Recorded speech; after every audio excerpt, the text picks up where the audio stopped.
How we doing, everyone? Welcome back to another edition of FSI's PGA Preview. We are doing the Players Championship PGA DFS picks. I am your host, TK Nation 47, joined by John Cool 19. John, how are you this evening, and how did you do last week at the Arnold Palmer Invitational? I am doing good. Last week was tough, little heavy on Sam Burns, Cam Davis. We had some really good picks in our preview show. I didn't play quite enough of them. Kirk played really well. Kokrak played really well. Played them in DFS, but probably should have played them instead of Burns and Cam Davis more than I did. So that was a mistake. Learn from it and move on. And hopefully this week will turn out a little bit better and get back into the winner circle. How about you? The Cam Davis and Sam Burns tilt from the industry was extreme come Friday. I mean, Sam Burns does all that work to get past the cut line on Friday. He basically looks like he's like a shoe-in for the cut, and then all of a sudden on the back nine he just doubles twice, I think, and bogeys. I don't know. He stunk it up on the back nine both rounds, and then Cam Davis puts himself within 5 feet for eagle on 16. And he blows the eagle putt, makes the birdie, immediately bogeys 17 and just completely falls off. It was so tilting. Yeah, so tilting, but super exciting. Bryson DeChambeau, holy smokes, that was so cool. It was impressive.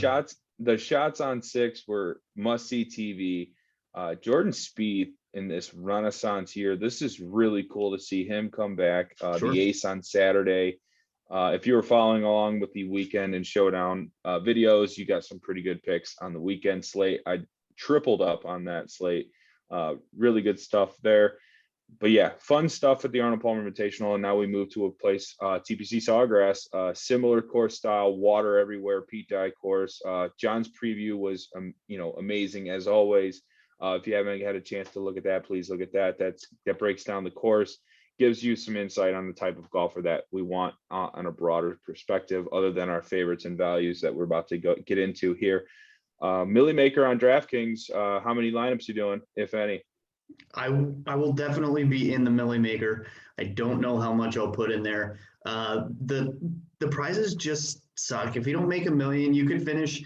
I think second place is like $100,000. That's just stupid to go from $1 million down to 100,000. Like it's just almost not worth it to play a bunch of lines.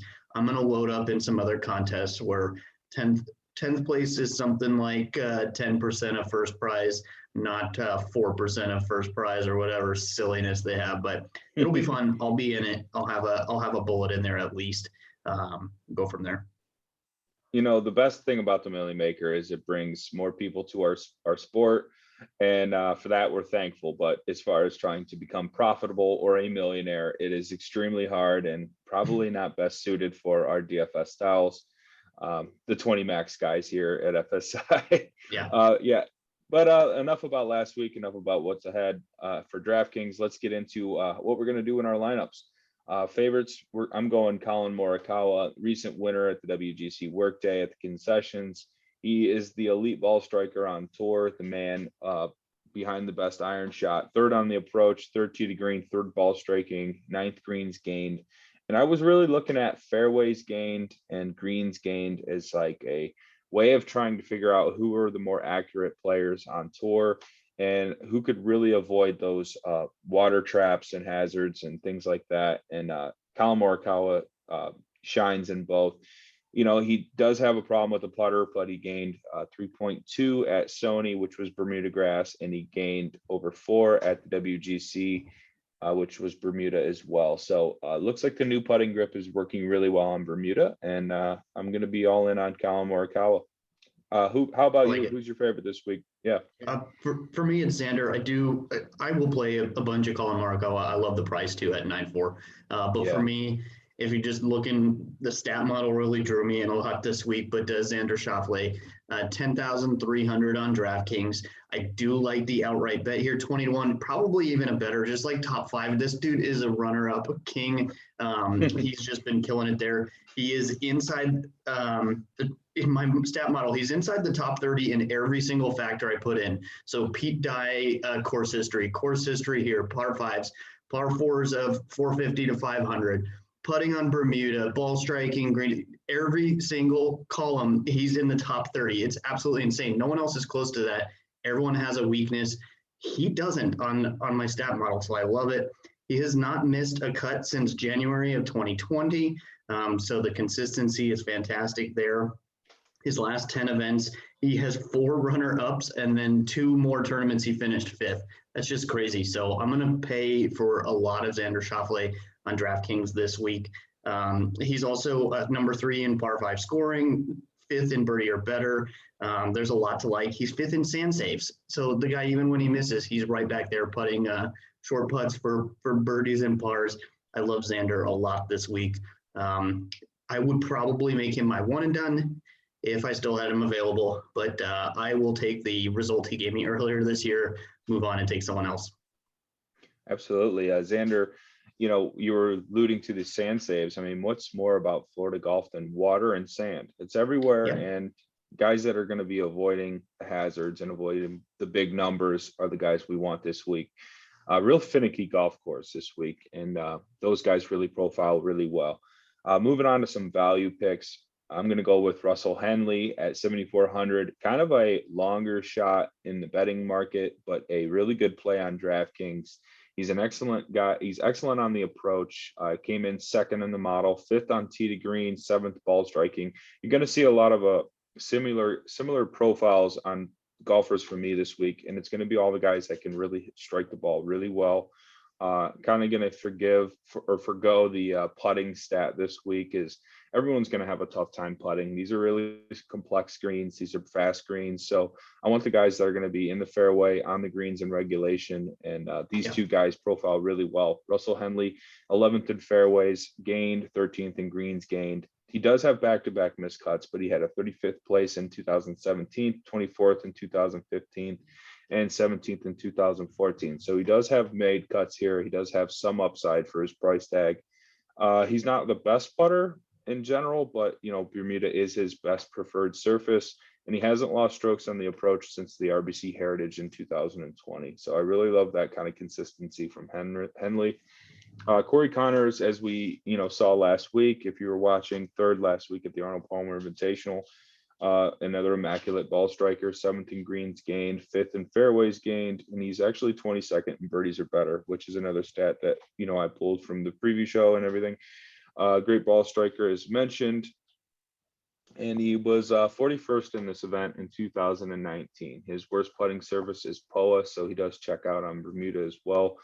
Corey Connors, not going to get cute and going to go right back to the well with him on my value play. What do you think about those two, and what are your thoughts on your value? Yeah, so looking just at our card here, 7,400 for Henley, he's 125 odds to win, 7,400 for Connors, 80 to 1 win. I think Henley is in the betting market a little bit a tick up for some value there, so I really do like that. But I think both are really good going into this week. My favorite values are really kind of in that same range. Will Zalatoris, just a little more expensive. The 70 to 1 win, I don't like that really at all. I would much rather maybe play him as a top 15, or I'm just going to hammer him on DraftKings. The guy has been absolutely fantastic lately. He's made 9 straight cuts on tour. He's got 3 top 10s during that time. And then he was 10th last week at the Arnold Palmer. He's got a win on the Korn Ferry Tour in the last year. People don't even realize he was just cranking out top 10s over and over and over before he graduated here to the big leagues. And really, he hasn't disappointed here at all. No course history. I don't have any history for him playing any Pete Dye courses. So that's a little concerning, but honestly, he hasn't run into much that he can't do on tour so far. In his last 36 rounds, he's 6th on approach, 3rd on par 5 scoring, 9th greens in regulation, and 6th ball striking. So he's just crushing those major categories that we're looking at. His weakness is putting. He does lose. It's about 0.8 strokes per round on Bermuda grass. So it's pretty bad. He's pretty bad in the field. But really, if you're going to compare that to his strokes gained on approach, he's gaining that and then some on the field on approach.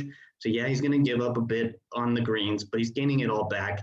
And really, if he has 1 or 2 good rounds putting, he's going to find himself top 5 this week. So I love Will Zalatoris. I did not play him enough last week, even though we mentioned him. He wasn't part of our slides, but we knew he was a good pick, and I'm going to be on him even more this week with the price reduction, 7,600, too good to pass up. And then Chris Kirk, I was on him last week. He then went out and finished 8th place, Arnold Palmer. So he's in really good form here. I think the value is fantastic. The price didn't change. He is 150 to 1. I kind of like that a bit better than trying to jam in Zalatoris into your betting card. So yeah, the 150 to 1 is a good mark. He's 7 out of 7 made cuts at this event. 3 of those were top 15s. And then 5 of his last 7 events on tour, he finished top 20. The form is really good there. The stats are decent, 29th on approach, but 11th opportunities gained. He's going to give himself some good chances at birdie. And he's 38th in DK scoring over the last 36 rounds. So he's another guy. He loses a little bit on the greens for Bermuda. It's like 0.1 per round. So not worried at all because he's going to make up for it on the ball striking. So I do like Chris Kirk quite a bit this week. I think he will be a bit lower owned. Could be wrong on that. We'll see on like Wednesday when we check projections. But I think with all the other really good golfers down in this 7K range, I think he might go overlooked. Yeah. The cool thing about Chris Kirk is that Sunday run, he was one of the only golfers that was under par for the majority of their round.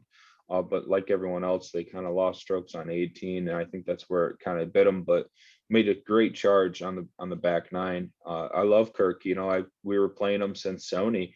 He had a really good Sony Open, and he, I think he came in T2 to Kevin Na, and that's how he got the majority of his starts from there on out. After getting his PGA Tour card from there, that was really awesome.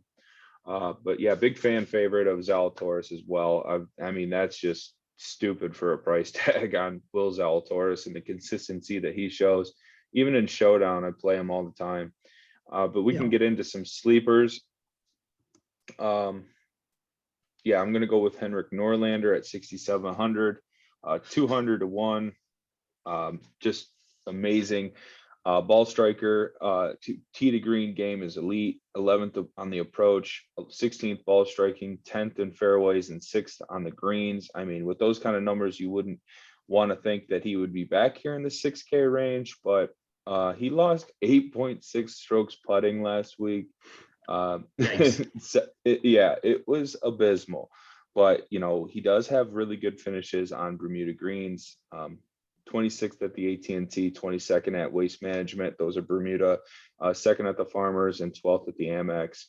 He had a really good run of form, and he does, supposedly, according to the stats, he does have a best putting service of Bermuda greens. But so I think it was just, he played terrible on Sunday, and that's how we got, the bad numbers that he does have. Let's hope that brings his ownership down, because Henrik Norlander has been really good tee to green, and I'm looking forward to playing him this week. Right? He's got. I did not check the course history. No, I think it's pretty good. Yeah, that's something I should have checked before hopping on. This course is one that, course history it's a factor. I mean, pretty much any week it is a factor. There's guys, but not as much as like last week when, Bryson's had played extremely well at that course. Then he goes out and wins. We're not going to see that quite as much this week, but still, it's something to look at. And I'm almost positive looking at Norlander was well above average on the strokes gained here, course history. Well, if the course history is pretty good and the ball striking form is there, his ownership could be a little higher than normal, but maybe we'll check into some ownership projections on that, but I'm pretty confident in that play. Who's your sleeper this week? So I went way down. I was almost thinking to go to the bottom and put Cam Percy in here. Shout out to Cam Percy. I think he pops in my model for somebody that's basically free on DraftKings. But Johnny Vegas, 6,300, 300 to 1. I will not be betting him outright to win, but I think he's a pretty decent DK play here. His course history, he's got 5 out of 6 made cuts. He was 7th in 2012 and then 3rd in 2019. So it's pretty good. If he's going to make top 10 2 out of every 6 times, that's pretty good for me on a DraftKings pick for 6,300. He was T37 last year. He was 2 under par through the first round. So, he only got the 1 round in. Obviously, Decky was lapping the field at 9 under, but Vegas was playing well. And if you told me he was going to start off 2 under this week, I'd be more than happy to take it with a projected cut is probably going to be like right around even par. So if somebody's going to go and shoot 2 under par the first day, that would make me really happy. Johnny Vegas is that guy, in my opinion. He was second place on his last event. That was the Puerto Rico Open. And then he gains 0.6 strokes per round on Pete Dye courses. Really good Pete Dye golfer. 40th in ball striking, and then he's a birdie maker, 25th birdies or better over the last 36 rounds.